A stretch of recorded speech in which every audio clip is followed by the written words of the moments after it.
Dakshineswar high স্কুলের ছাত্ররা school গেটে তালা আটকে রাস্তা অবরোধ করে আন্দোলনের নামে তারা এবং স্কুলের ছাত্ররা তারা আজকে প্রতিবাদে সামিল হয় স্কুলের কর্তৃপক্ষের বিরুদ্ধে। তাদের অভিযোগ একাদশ শ্রেণী থেকে দ্বাদশ শ্রেণী উত্তীর্ণ হওয়ার জন্য পরীক্ষার যে ফলাফল সেটা তারা কোনোভাবেই জানতে পারছে না। তারা এখনো দ্বাদশ শ্রেণীতে ভর্তি হতে পারছে না, তার ফলে মিড ডে মিল স্কুলের ছাত্রছাত্রীরা পাচ্ছে না, স্কুলের কম্পিউটার শিক্ষা তারা পাচ্ছে না। এরকমই একাধিক অভিযোগকে সামনে এনে এদিন ক্ষোভে ফেটে পড়ে এই দক্ষিণেশ্বর হাই স্কুলের পড়ুয়ারা। তারা এই সমস্ত কিছুর পেছনে রয়েছে স্কুলের প্রধান শিক্ষিকা সুচিস্মিতা মুখোপাধ্যায়, এমনটাই অভিযোগ করেন এবং স্কুলের প্রধান শিক্ষিকার বিরুদ্ধে অভিযোগ তুলে ক্ষোভে ফেটে পড়েন স্কুলেরই পড়ুয়ারা। এর আগেও স্কুলের শিক্ষক শিক্ষিকারা আন্দোলন করেছিলেন, এবার আন্দোলনের পথে নামলেন স্কুলের ছাত্রছাত্রীরা এবং তাদের অভিভাবকরা। তাদের অভিযোগ তারা সরকারি স্কুলে প্রচুর পরিমাণে টাকা দেওয়া হলেও স্কুল কর্তৃপক্ষ টাকা নেয়, কিন্তু শিক্ষার পরিবেশ, ক্লাস, ছাত্রছাত্রীদের সাথে সঠিক পরিষেবা দেওয়া সেই সমস্ত কিছু সঠিকভাবে হয় না। স্কুলের প্রধান শিক্ষিকাকে এই স্কুল থেকে সরিয়ে দেওয়া হোক, পরেও স্কুলে স্থায়ীভাবে প্রধান শিক্ষিকা কিংবা প্রধান শিক্ষক না থাকাতে রীতিমতো কিন্তু সেই প্রধান শিক্ষকের জায়গাটায় কাউকে দায়িত্ব দেওয়া কেন হচ্ছে না সেই নিয়েও যেমন প্রশ্ন তুলছে এবং ছাত্রছাত্রীরা অভিযোগ করছেন তাতে যথেষ্ট সমস্যার পড়তে হচ্ছে। এবং ছাত্রছাত্রীদেরকে শিক্ষকরা অনেক চেষ্টা করে তারা স্কুলটাকে সচল রাখার চেষ্টা করছেন ঠিকই, কিন্তু ছাত্রছাত্রীদের শিক্ষাদানের চেষ্টা করা হলেও এইডিআই এবং প্রধান শিক্ষিকা সুচিস্মিতা মুখোপাধ্যায়ের অসহযোগিতার জন্য ছাত্রদেরকে সমস্যার মুখে পড়তে হচ্ছে। একাদশ থেকে দ্বাদশ শ্রেণী উত্তীর্ণ হওয়ার পরীক্ষায় পাশ করে দ্বাদশ শ্রেণীতে ওঠার পরে তারা কোনো মার্কশিট কেন পায়নি, তারা রেজাল্ট জানতে পারছে না কেন, তারা ভর্তি হতেও পারছেন না কেন এখনো, এইরকমই অভিযোগগুলোতে তুলে এদিন ক্ষোভে ফেটে পড়ে স্কুলের গেট আটকে। এদিন স্কুলেরই পড়ুয়ারা তাদের অভিভাবকদের সহযোগিতায় পথ অবরোধ করে। তবে এই দীর্ঘদিন ধরে এই বিদ্যালয়ের ছাত্রছাত্রীদের যে সেই সমস্যার সমাধানের জন্য শিক্ষা দপ্তরে বিভিন্ন দপ্তরে আবেদন করা হলেও সেটা এখনো পর্যন্ত সুরাহা হয়নি।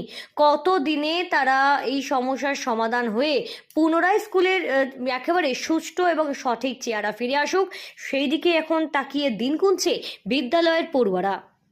আমাদের স্কুল এখনো অবধি আমাদেরকে ভর্তি করা হয়নি। আমরা 11 থেকে 12-এ উঠেছি, তার কোনো রেজাল্ট পাইনি এবং আমাদের ভর্তি করতে হবে। যেহেতু আমাদের থার্ড সেমিস্টার এসেই গেল, সেপ্টেম্বর মাসে আমাদের পরীক্ষা, তাই আমরা পথ অবরোধ করেছি এবং স্কুলে আজকে স্যার ম্যামেদেরও গেটের সামনে ঢুকতে দিইনি কাউকে, স্কুলেরও তালা মেরেছি। যেহেতু আমাদের একটা বিচার চাই, যেহেতু আমাদের সামনে পরীক্ষা, এটাই আমাদের মূল দাবি।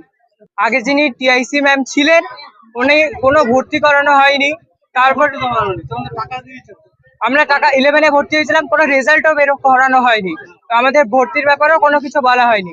তার উপর মিড ডে মিল উনি প্রায় 1.5 মাস বন্ধ, বাচ্চারা খেতে পাচ্ছে না, ওই জন্য বাচ্চাদের শরীরও খারাপ হয়েছে। তার উপর প্রফেসরকে আমরা সবাই আনঅফিসিয়ালি টিআইসি হিসাবে নির্বাচিত করেছিলাম, কিন্তু কতদিন চলবে? যতক্ষণ না উনি অফিসিয়ালি হিসাবে টিআইসি নির্বাচিত হচ্ছেন না ততদিন আমাদের ভর্তিও আটকে রয়েছে। তাই আমরা চাই যে টিআইসি হিসাবে প্রফেসরকে, আমাদের 12-এর ভর্তি আটকে রয়েছে। আমরা জানি এরপর যে 12-এ উঠলো বা তার যে ভর্তি কিচ্ছু এখনো হয়নি। তাহলে এখন আপনার ছেলের কি হবে, ভবিষ্যৎটা কি?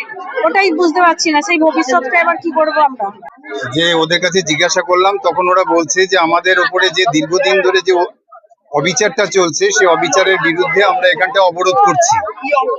হ্যাঁ, অবিচারটা ওদের কাছে এটাই মনে হয়েছে যে ওদের যে 11 থেকে 12-এ যে প্রমোশনটা হয়েছে সেই প্রমোশনের কোনো কাগজপত্র ওদের কাছে দেওয়া হয়নি, 1 নম্বর। 2 নম্বর কথা হচ্ছে ওদের অফিসিয়ালি কোনো প্রমোশন যে করা হয়েছে সেটাও জানানো হয়নি।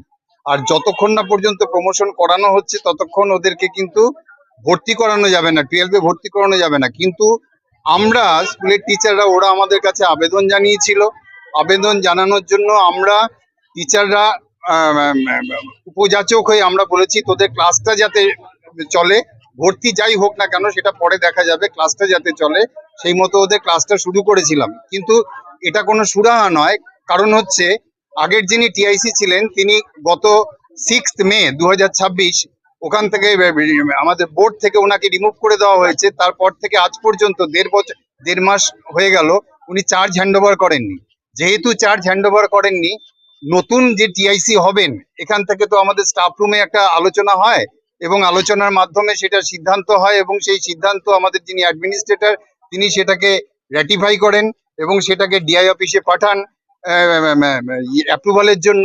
কিন্তু সেটা যতক্ষণ না পর্যন্ত হচ্ছে ততক্ষণ পর্যন্ত তো কেউ ওই চেয়ারে বসতে পারবেন না, 1 নম্বর। আর 2 নম্বর হচ্ছে যতক্ষণ না কেউ চেয়ারে বসছেন এবং চার্জটা হ্যান্ডওভার হচ্ছে ততক্ষণ পর্যন্ত কেউ অফিসিয়ালি কোনো কাজকর্ম করতে পারবেন না।